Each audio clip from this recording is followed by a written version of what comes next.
تو جوڑے جوڑے والی بات ہے صورت ہے، یہ کوئی نس ہے اس پر یا یہ تفردات میں سب من المثانی سے لیتے؟ جی ہاں بالکل، نس موجود ہے، نس پیش کریں، آپ پیش کریں اگر نس موجود نہیں ہے، ورنہ نس جائیں یہاں سے. نس تو موجود ہے، ہم تو کہتے ہیں یعنی ہماری تو پوری فکر ہی نس پہ کھڑی ہوئی ہے. اس پر لکھا ہے، الگ الگ جوڑے کیوں پڑھا بدلے پھر؟ ہے، بولا ہے، یہ تو اطلاق کا اختلاف ہے. یعنی قرآن مجید نے کہا کہ یہ ہونا چاہیے، تو آپ جوڑے لا کر بتائیے نا.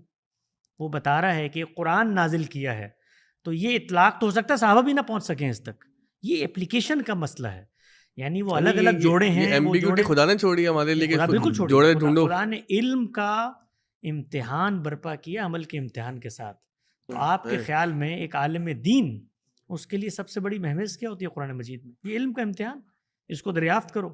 یہ کیوریوسٹی اگر اللہ نہ رکھتا تو آپ کے تفسیر کا علم پیدا ہوتا نہیں، لیکن اس میں آپ لوگ بہت قطعیت اور حتمیت کا راستہ اختیار کرتے ہیں، اس پہ لوگوں کو تھوڑا سا زیادہ مسئلہ.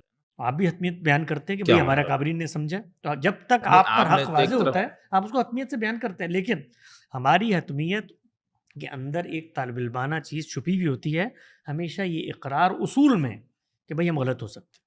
اس وقت مجھے ٹھیک لگ رہی ہے نا، میں اس وقت بھی اگر یہی کہوں کہ ٹھیک بھی لگ رہی ہے غلط بھی لگ رہی ہے، تو پھر میں کیا کہہ رہا ہوں؟ یعنی کہ اگلے ایڈیشن کا انتظار کریں میزان کا. اگلے ایڈیشن تک حتمیت ہوتی ہے ہمارے.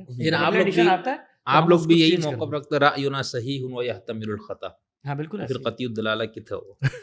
اللہ کی کتاب کے بارے میں قطعی الدلالت کی بات ہو رہی ہے، میری رائے کے بارے میں. کتاب کے بارے میں، کتاب سے جو آپ کو فہم حاصل ہو. ہاں تو میرا فہم تو خدا کی کتاب نہیں ہے نا بھائی، تو اس کو قطعیت وہ قطعی نہیں ہے. ہرگز نہیں ہے میرا فہم. جھگڑا کیا پھر آپ میں باقیوں میں؟ جھگڑا یہ ہے کہ اس آیت کی ایک متعین تعویل ہوگی، اس کو آپ چیستان نہیں بنا سکتے. جب اللہ کے ہاں وہ ایک متعین معنی تک پہنچاتا ہے تو اس کی ایک تعویل آپ نے کرنی ہے. وہ آپ کی ہو سکتی ہے، وہ میری ہو سکتی ہے، میری غلط ہو سکتی ہے، آپ کی صحیح ہو سکتی ہے. تعویل ایک ہوگی اور وہ اس کی قدرت رکھتی ہے.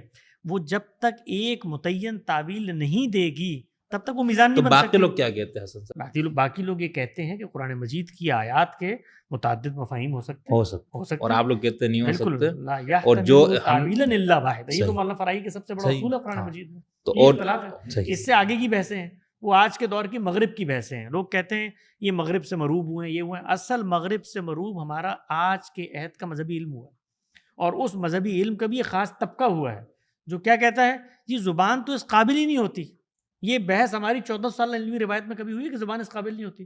زبان اگر قطعی نہ ہوتی تو انسان ضمائر کبھی ایجاد نہ کرتا. میں تو ضمیر استعمال کر کے یہ اعتماد رکھتا ہوں، وہ کہہ کر انہیں کہہ کر کہ آپ اس تک پہنچ جائیں گے. لیکن مغرب کے اندر پھر بلا کے دو معنی کیوں ہو گئے؟ لیکن قطعیت میں جو آپ لوگوں سے اگلی ایک منزل آئی ہے نا ہمارے ہاں، وہ آپ کی تبصرہ کر دیں. لاہور جانا پڑے گا اس کے لیے. اس کے لیے ہمیں لاہور جانا پڑے گا ڈاکٹر خضر یاسین صاحب کے پاس. مجھے بھی لے جائیے گا ساتھ ہی. نہیں وہ بلا کے ویسے مجھے میری کم علمی معاف کرنا، پھر تو پھر بلا کے دو معنی پھر کیوں ہو رہے ہیں؟ اگر معنی موجود ہے نا، تعویل تو ایک ہوگی. وہ مولانا اصلاحی بھی ایک تعویل کریں گے، وہ تو عین کی بھی دو معنی ہیں. معنی تو مشترک ہو سکتے ہیں. لغت میں ایک لفظ کے کئی معنی ہیں. کلام آپ کو ایک معنی تک پہنچاتا ہے یا نہیں پہنچاتا؟ تو دیکھیں نا، ایک آدمی کو وہاں پہنچا رہا ہے، ایک آدمی کو وہاں پہنچا رہا ہے، تو ایک وقت میں پہنچا رہا ہے نا. ایک وقت میں دو جگہ نہیں پہنچ سکتا. وہ ایک وقت میں یا تو اس کو ماننا پڑے گا کہ کلام کا اسٹریس نجینا سے شروع ہو رہا ہے. ہائزنبرگ کا پرنسپل آف انسرٹینٹی پڑھا رہے ہیں ہمیں. وہ بیسکلی یہ کہہ رہے ہیں کہ آپ ایک چیز کو مانتے رہیں، پھر اگر آپ کو بعد میں لگے کہ شاید یہ غلط ہو سکتی ہے، آپ نے تحقیق کی تو پھر وہ چینج ہو جائے گی. اور اس میں ہم لوگ حق کے تعدد کے قائل نہیں رہیں گے، پھر حق ایک ہی ہوگا. ہاں تو اللہ کے نزدیک ہے نا، ان اللہ کلام قطعی الدلالہ ہے، ان دا شگری نہیں ہے. بھائی شگری صاحب تو میرا فہم سن رہے ہیں، آپ کا فہم سن رہے ہیں. تو شگری صاحب یہ تو کہہ جھگڑا کیا بچا؟ جھگڑا بچا نا بھائی، جھگڑا بچا.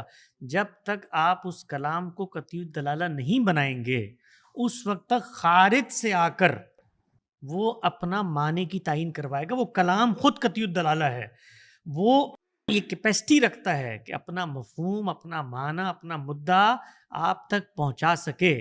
اس کے اندر یہ صلاحیت ہے. آپ کیا کہتے ہیں؟ اس سے بحث کیا پیدا ہوتی ہے؟ بحث یہ پیدا ہوتی ہے کہ نہیں، وہ کلام قطعی نہیں ہے، اس کی تبیین ہونی ہے، اس کی تشریح ہونی ہے، اس کا بیان ہونا ہے، اس کی توضیح ہونی ہے، اس کے اندر نسخ ہونا ہے، اس کے اندر اضافہ ہونا ہے، اس کے اندر ترمیم، تغیر، تبدیلی ہونی ہے. وہ کون کرے گا؟ وہ خبر روایت کرے گی. وہ تو مفہوم میں مفہوم میں نہیں، آپ اصول میں یہ مانتے ہیں. اصول میں کون کہتا ہے؟ اصول میں یہ مانتے ہیں، مفہوم میں کہتے ہیں. نہیں، اصول میں مانتے ہیں کہ قرآن مجید کی قرآن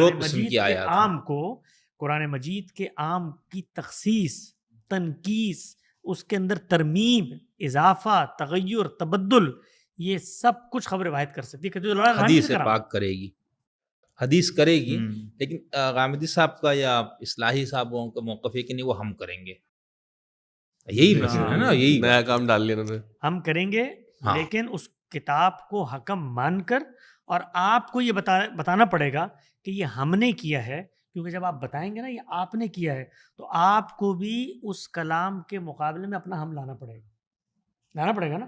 آپ کو بتانا پڑے گا یہ میری رائے ہے. تو گفتگو کس چیز پہ ہوگی کہ آپ اس رائے تک پہنچے کیسے.